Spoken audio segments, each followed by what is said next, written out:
Bonjour ou bonsoir à tous et à toutes, faisons le tour ensemble de l'actualité de ce mardi 14 mai dans Mons Borinage.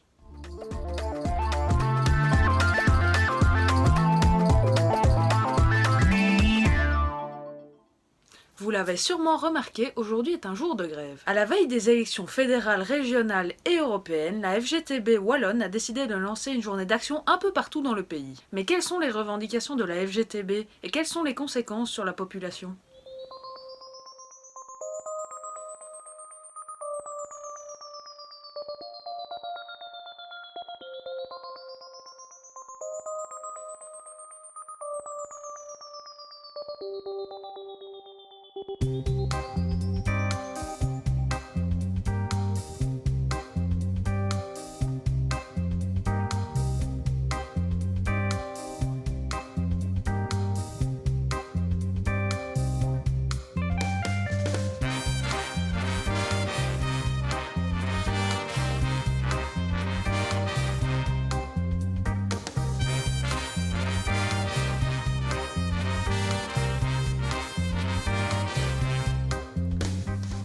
On ne peut donc pas vraiment compter sur les bus aujourd'hui pour se déplacer, mais on ne peut pas non plus compter sur les trains. Vers 6h ce matin, un boîtier électrique à la gare de Bruxelles-Nord a pris feu, ce qui a bloqué le système de sécurité et empêché tous les trains de rentrer ou de sortir de la zone de Bruxelles. La cause de l'incendie ? Un SDF a fait un feu dans son cabanon à côté des voies, mais le feu s'est propagé.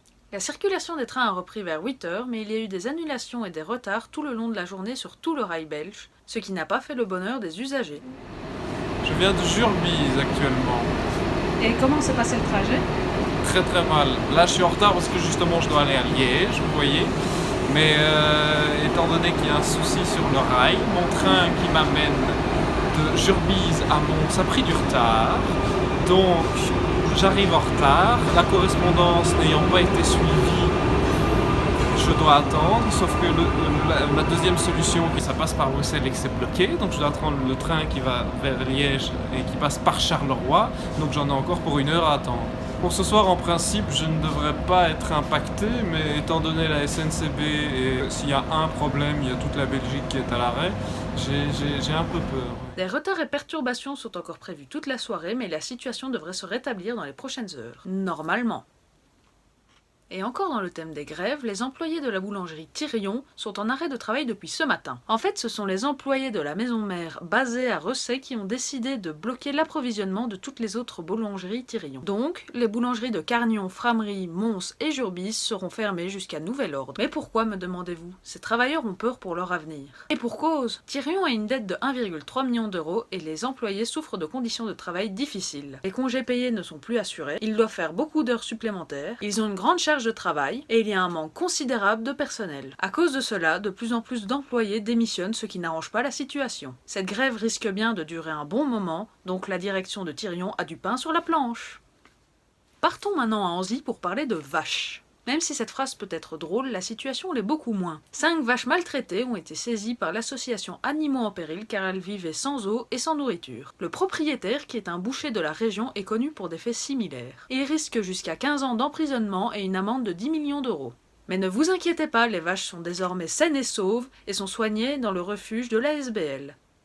Et revenons à des choses plus festives. Dans un peu moins d'1 mois, c'est le doudou. Cela fait quelques minutes que nous connaissons le nom du gagnant du doudou illustré. Il s'agit de Gilles Van Damme, un jeune mévinois. Son dessin devient donc le visuel officiel du doudou 2019. Et niveau musique, nous savons également qui viendra animer la soirée de lundi. Ce sera Kid Noise.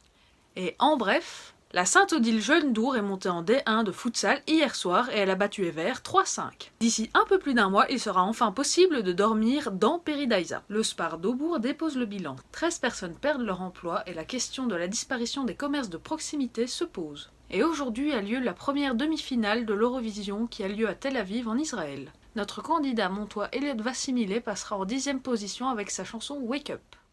Je sais, c'est le moment le plus douloureux de cette vidéo, il est temps de se dire au revoir. Mais je reviens demain en pleine forme avec plein d'actu fraîches pour le JT du web. Mais en attendant, vous pouvez toujours suivre notre JT classique à 19h en télé ou le retrouver sur notre site internet. Sur ce, bonne journée, bonne soirée ou bonne nuit.